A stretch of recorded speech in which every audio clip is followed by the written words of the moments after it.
Hey guys, what is up? It's Aime. Welcome back to my channel. I make videos about sustainability and also sometimes about living in Paris, but today I did not come to play. I can excuse racism, but I draw the line at animal cruelty. You can excuse racism. There's this whole kind of drama situation going on in the vegan / commentary community. D'Angelo Wallace, who's probably top 5 of my favorite YouTubers, iconic, what a king, he posted a video about that vegan teacher. I kind of assumed that vegan teacher would respond, but I was like, whatever. But I was shocked. I was bamboozled that an actual vegan YouTuber responded to the situation in favor of that vegan teacher. So the reason I really wanted to respond to this whole situation is that I feel like there's like two worlds. There's like that vegan teacher and unnatural vegan, where they're vegan people, veganists, they are vegans obviously, but they're both white women, straight I assume.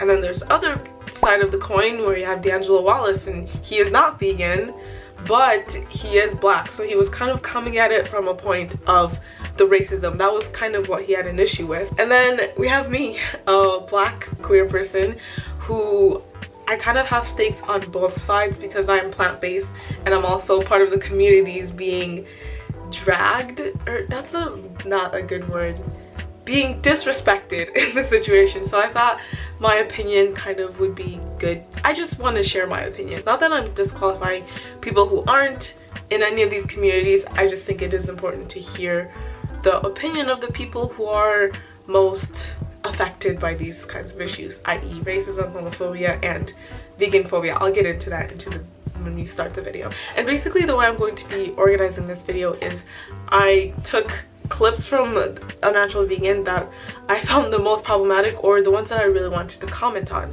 and I'm going to be replying to those comments. I mean, technically, yeah, supporting abuse of animals is abusive. The dairy industries, the egg industry, very abusive. But yeah, it's clickbaity, it's intentionally provocative. That's her brand. So this first statement, I have two issues with it. She does this a lot in the whole video, but she's really into like gotcha and like semantics, and she'll like twist the meanings of words. In this context, you can't say an abusive relationship can also mean someone who eats animals. Like, that's just not the term abusive relationship is about the people in the relationship and not their diet at all. It was very problematic of that vegan teacher to say that it is an abusive relationship if the abuse wasn't between the people in the relationship. So that was very uncalled for, and that's basically just downplaying abuse and people who actually have to go through these struggles. And then the second part, on the point of Unnatural Vegan defending that vegan teacher, calling this an abusive relationship, is that she ends it by saying, well, that's just how she is, it's fine. You can't excuse problematic behavior or problematic actions by saying, well, that's just how they are, because you could literally just use that to defend someone saying the N-word. Well, that's just how they are, they're joking, it's not a big deal. Like, no, that's not how it works. If something is bad, it's bad, and you can't defend it by saying, well, that's just how they are. Have you experienced vegan phobia? So for this second one, have you experienced vegan phobia? I just wanted to go on the record and say that I do not endorse the term vegan phobia. I'm not saying that vegans don't get made fun of. I'm not saying that people who are even vegetarian don't get made fun of. I've been through these experiences. I'm from the Midwest. Being vegan or vegetarian is very much out of the ordinary, and you will be made fun of. Even more specifically, I am African, and when I go to weddings, I literally don't even tell people I'm vegan or vegetarian. And when I was in high school, people would basically just joke and will tell me like, are you sure you don't want this hamburger? Are you sure it's so delicious? And they'll eat it in front of me and all the kind of stuff. Like, people did that. And I'm not saying it's good, and I'm not saying vegans don't get made fun of. The way that vegan teacher and like Unnatural Vegan are obviously putting a word to vegan phobia, they're putting it on the same level as like racism and homophobia. And I know in the video, like, I'm not like twisting her words, I know she does say that she's not equating them and that she's comparing them, and I'll talk about that later, but I don't believe her. I don't believe that they actually don't see an actual difference between like racism, homophobia, sexism, and then vegan phobia. I honestly don't believe them. I don't know, this could be a hot take, but I honestly don't think we should be using vegan phobia because it's downplaying actual oppression. And I really don't think we should be equating veganism and vegans being made fun of to, you know, people being for their sexuality. So I honestly feel like these people actually feel oppressed for being vegan, and later on in the video she basically equates religious oppression to vegan oppression, which is just, no. Can we not do that? Vegans are well known as being a hated group, and while it has finally become socially unaccepted, at least in most like developed parts of the world, to express like anti-gay sentiment, expressing hatred of vegans is not only acceptable but like actively cheered on. Ugh. I honestly don't believe that she sees a difference between oppression of vegans versus other groups. I'm guessing she puts racism in its own category, maybe even sexism, but to her understanding, vegan oppression is basically the same as like religious oppression or homophobia and stuff like that. She puts them on the same level, and that's honestly what I have the biggest issue with. Veganism just cannot compare to the kind of struggles that people in the I can never say that.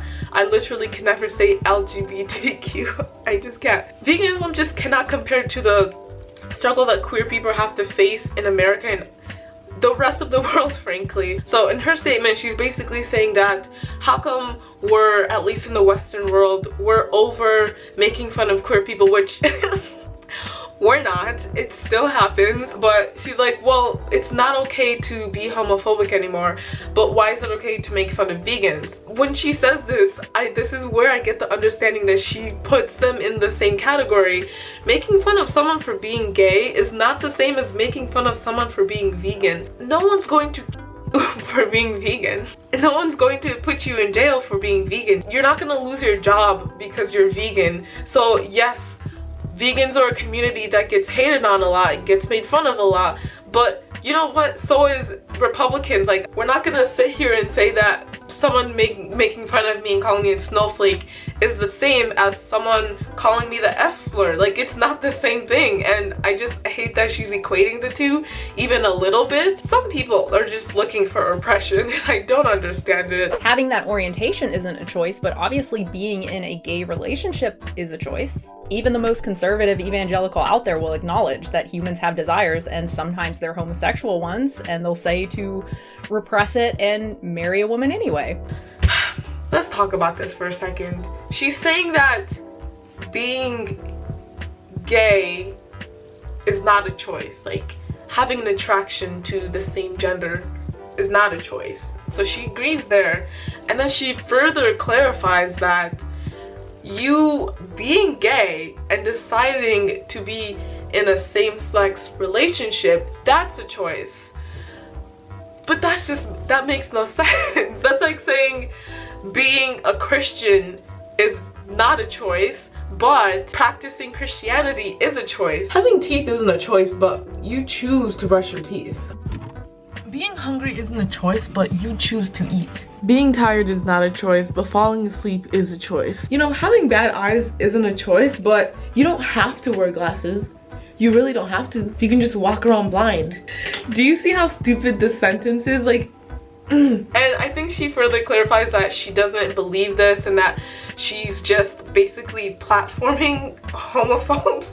And she's saying that, well, people in evangelicals, they agree, they think this way. I don't personally think this way, but I'm saying other people say these things, which is kind of sus to me. Like, how can you say something to support your argument and then say you don't actually agree with that thing, you're just using it to support your argument? Like, I just don't understand that. It's very irresponsible to put out this kind of information to your audience and you don't agree with it. Like, you can't say things to support certain arguments that certain beliefs that you hold, and then say you don't believe those statements. You're just using it to win. So she's basically just trying to win the argument. She's basically just trying to silence D'Angelo Wallace and be like, haha, got you, she's not actually homophobic. And it's like, but she literally did say homophobic things. Like, how, this actually hurts my head. Okay, what about religious bigotry? Religion is even more of a choice. People change their religions all the time, moving from one to another or becoming atheist. Once again, I don't know how many times I have to say this, but you can't compare veganism to actual oppression. Like, I don't, what is not clicking? I cannot comprehend. I feel like religious oppression is kind of the oldest kind of oppression ever. Like, I'm sure back in the Middle Ages there weren't really that many queer people because they had to keep it inside because of religion, mind you, so it's all very connected. But religious oppression, like the Crusades, for example, just looking through history, you can see so many examples of the kinds of things people have had to deal with, people have had to go through because of religion.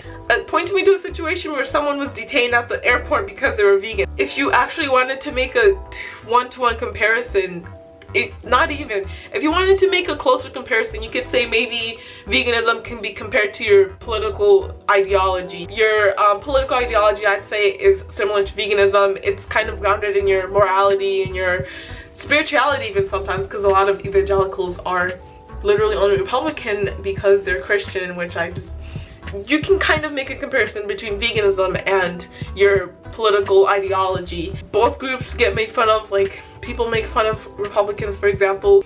Depending on where in the country you are, you can either fit in more or not fit in more. So like if you're a vegan in Seattle, you're probably more comfortable versus a vegan in the Midwest. So, and then like it's the same for like if you're a Republican in Los Angeles versus a Republican in, I don't know, Michigan. I can't think of a Republican. South Dakota, that's where I'm from. But Unnatural Vegan does not want to do that. She wants to compare veganism to religious oppression because she really wants people to know that vegans are oppressed. You support oppression of others by buying those products. If categorically you don't like oppression, then why are you supporting oppression? I'm not gonna go to a Black Lives Matter protest and tell everyone there that they're kind of wasting their breath because they're not also fighting for animal lives.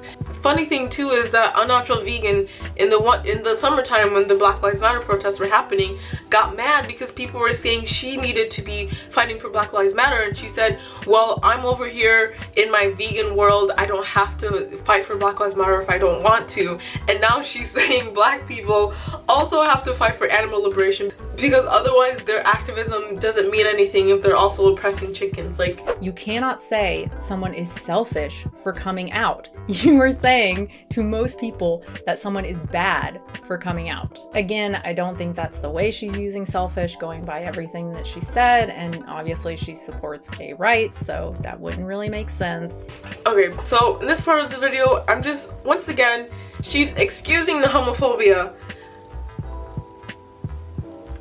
And for what? Unnatural Vegan really wants us to know that that vegan teacher is not homophobic, and that's why she keeps saying like, well, she doesn't mean it like that, well, like she didn't mean it that way. She's really trying to twist what that vegan teacher is saying so that we can believe that that vegan teacher is not racist. It's very problematic, and this video by Unnatural Vegan is basically just showing how it's important for us as as someone who's vegan. I can't sit here and allow problematic vegan people to continue to keep their platform, even if they are trying to get other people to be vegan. And I honestly have an issue with the way that vegan teacher goes about her vegan activism as well, but we do have to call out the BS even if it's with people within our own community. For example, I'm black, obviously, and so if a black person comes out and they're being homophobic or they're being anti-Semitic, just because they support Black Lives Matter doesn't mean I'm going to support them in their anti-Semitism. That's not how it works. Just because someone is a member of your own community doesn't mean you have to be ride or die for them. Like, if they do or say problematic things on other communities, other oppressed groups especially, you have to call that out. And I just can't believe that someone with a huge platform like Unnatural Vegan would basically support these homophobic statements just so she can support the vegan. Like, Comparing is not equating. Racists and speciesists commonly engage in the same kinds of bad arguments to devalue others. It makes sense to compare the two. Like, if you watch the videos that vegan teacher put out, it's clear. I mean, I don't want to say it's 100% clear, but when you just watch the videos, like, that vegan teacher isn't just comparing, she's equating oppression of people to the oppression of animals. And I'm not even sitting here and trying to debate what unnatural vegan believes, because I honestly do think that unnatural vegan disagrees with a lot of the problematic things that I'm messing up the names. I honestly believe that unnatural vegan disagrees with a lot of what that vegan teacher says. Unnatural vegan still wants to defend that vegan teacher, so therefore she's supporting her even if she doesn't agree with it. And when you watch the videos of that vegan teacher, it's clear to see that she is equating racism to the oppression of vegan people. Even if we go back to like the first example of like abuse, she says that someone in a vegetarian relationship, someone who is vegetarian is in an abusive relationship, and that you should get out of that relationship because it's abusive. Like, I do really think that that vegan teacher doesn't see a difference between racism, sexism, anti-Semitism, and vegan phobia. And the fact that unnatural vegan is doing somersaults to defend her is beyond me. I don't understand why. The video continues on like this for a while. It's mostly talking about like Holocaust and racism analogies and references that she makes, song or poem or whatever about George Floyd, and saying that, you know, this is racist. So I thought it was really convenient that the end of the video, at least the end of the part when she's looking at D'Angelo Wallace's video, she ends it right at the moment where they're actually talking about the racism and the concrete evidence of the racism and homophobia.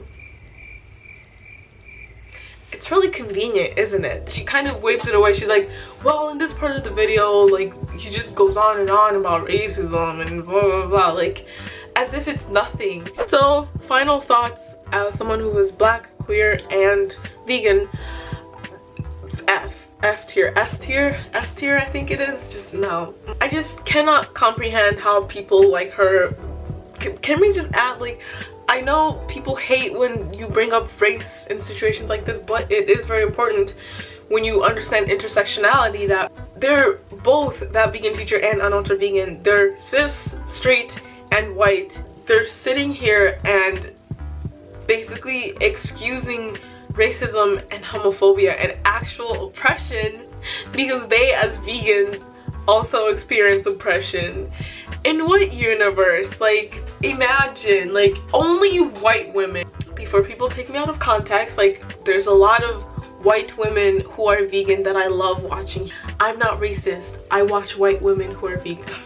So I think I would really love to hear more black vegans kind of talking on this issue, or if you're vegan and you're a member of another minority, like, what has been your experience with like being vegan and oppression? Like, do you experience just as much oppression for being vegan as you do for being Muslim? Like, I'm curious. I already know what the answer is. It's pretty obvious. Anyways, that was it for today's video. I literally have been talking for so long, and I'm probably gonna cut out a lot of it. This was a long rant. I just had a lot to get off my chest, and I'm just sick and tired. I'm tired. This is why intersectional sustainability is so important, because people who don't understand the struggle of minorities and try to downplay them and trying to say it's the same as being vegan. Like, I'm vegan, yes, we're oppressed. But yeah, I really hope you guys enjoyed me ranting. If you did, definitely hit subscribe, because why not? You can also like this video, it's great for the algorithm, and I'll have my social media locked down below. I'll have my Instagram and my TikTok linked down below so you can go follow me. I'll also have my Patreon, because, you know, Paris is expensive and I need to pay rent, so you can support me on Patreon. Just recently created it. I don't have any patrons yet, but I do plan on doing cool things on Patreon once I actually have people on there, and basically just chatting with you guys a little bit more and asking you guys what you want from me. So definitely support me on Patreon if you like me as a person. You can also go and listen to my podcast. I started a podcast where I'm basically just talking to people about sustainability, different kinds of people, but the link to that is going to be in the description, as well as other links, including some affiliate links, which help me make money, because YouTube takes a lot of time out of my day, and I make like $2 a day on AdSense. Did I say subscribe? I'm such a bad YouTuber. Definitely subscribe if you haven't already, and I will see you guys in my next video, which is not going to be a rant, I promise. Bye guys.